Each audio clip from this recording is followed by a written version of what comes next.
ఏం జరిగిందని చెప్పాడు సార్. అన్నీ అయ్యాయో చెప్పాడు. ఆ బిడ్డల్ని చంపేశాడు సార్. ఇప్పుడు ఇవన్నీ కాదు నాకు, ఎన్నెన్నో చెప్పాడు. అన్ని అబద్ధాలు చెప్పాడు. ఆ బిడ్డల్ని ఎత్తురైలు కిందే చేశాడు సార్. ఇక నేను ఏం చెప్పలేను సార్. వాళ్ళ అమ్మమ్మ వాళ్ళ ఇంట్లో ఉన్నారు సార్. ఊరికాడ ఒక మర్డర్ చేశాడు సార్ మా తమ్ముడిని. అప్పటి నుంచి పరారులో ఉన్నాడు సార్. ఆ మబ్బును పోయి అవన్నీ సాక్ష్యాలన్నీ నిజమవుతున్నాయి. ఇక నన్నేం చేస్తున్నాను అనుకొని ఈ పని కోక తెగేసాడు సార్. ఇక కొరవన్నీ నేను చెప్పలేను సార్. లేవు సార్, బాగుండారు సార్. 15వ తేదీ అగ్గిని కలిసి రేపు బుచ్చిరెడ్డి పాడిపోయినా ఆయన్ని పెంచులకోన టెంపుల్కి అని తీసుకెళ్ళి శవమై తీసుకొచ్చాడు. ఏమంటే హార్ట్ అటాక్ అని చెప్పాడు సార్. హార్ట్ అటాక్ అని చెప్పాడు. అందరినీ నమ్మించాడు. పోస్ట్ మార్టం కూడా చేయనీయకుండా ఎత్తుకోపోయి అరగంటలకు కాల్ చేశాడు సార్. తర్వాత ఇంకా అట్లానే ఉంటే ఒక్కోటి తెల్లారి నుంచి అన్ని నిజాలు వస్తున్నాయి. ఊళ్ళో వాళ్ళు కూడా అందరు రాళ్ళ, వీళ్ళు చంపేసి కూర్చో ఉంటే ఏం అడగలేదని చెప్పి ఊరంతా కోపంగా ఉండి కూడా అందరు రాళ్ళ, మా వాళ్ళు కూడా కొంతమంది అక్కడ ఊళ్ళో మెనగంట్ల వాళ్ళు కూడా, గమల వాళ్ళు కూడా చాలామంది చంపేసి వస్తే వాళ్ళని ఏం అడగకుండా గమ్ముకుండారు ఈ అమ్మ కూతుళ్ళని. కొడుకు తొట్టు మాట్లాడుతున్నానని. అవును సార్, ఏదో 3 ఇంజక్షన్లు కుక్కలకి కోతులకి చంపుతారంట సార్. ఆ ఇంజక్షన్లు 3 వేసాడు. రామతీర్థ నుంచి ఏదో ఒక చేపలు పట్టి వేస్తే ఆయన ఒక ఆయన తీసుకెళ్ళాడంట సార్.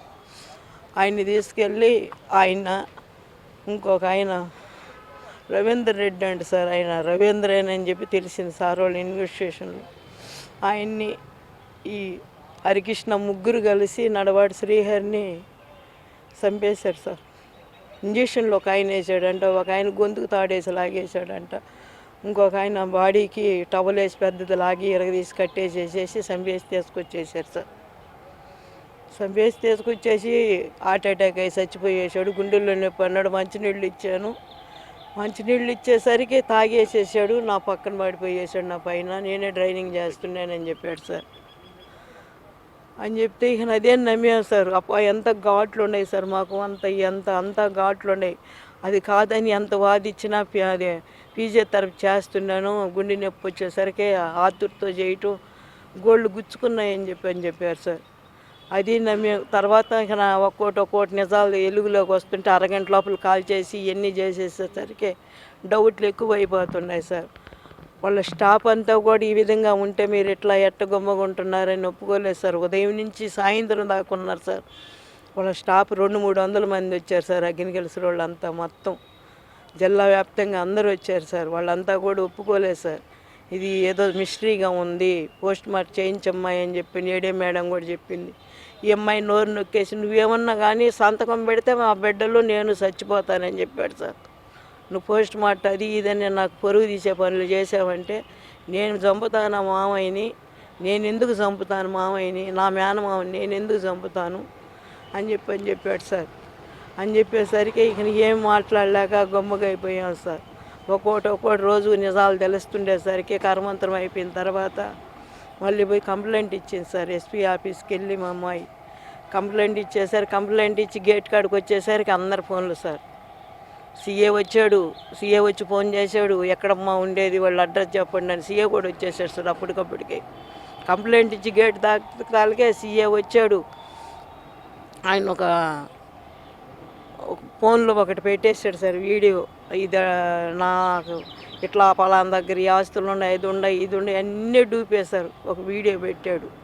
ఆ వీడియో కూడా అంతా డూపే. దాంట్లో ఎక్కడ ఏమున్నట్టు మాకేం కనిపించటం వల్ల ఏం చేశాడు.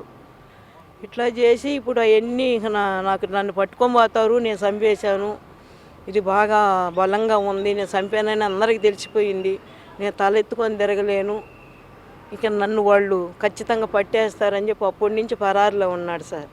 పరారులో ఉండి ఇప్పుడు ఈరోజు నిన్న చీకటితో ఏమో వెళ్ళాడంట సార్. వాళ్ళ అమ్మగారింటికాడ ఉండింది అమ్మాయికి వాళ్ళు.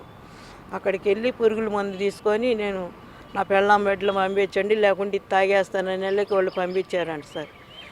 పంపించేలాగే ఇక ఎక్కడికి తీసుకొచ్చాడో ఇక్కడికి తీసుకొచ్చి ఈ పని చేశాడు సార్, ఇది తెలిసింది సార్.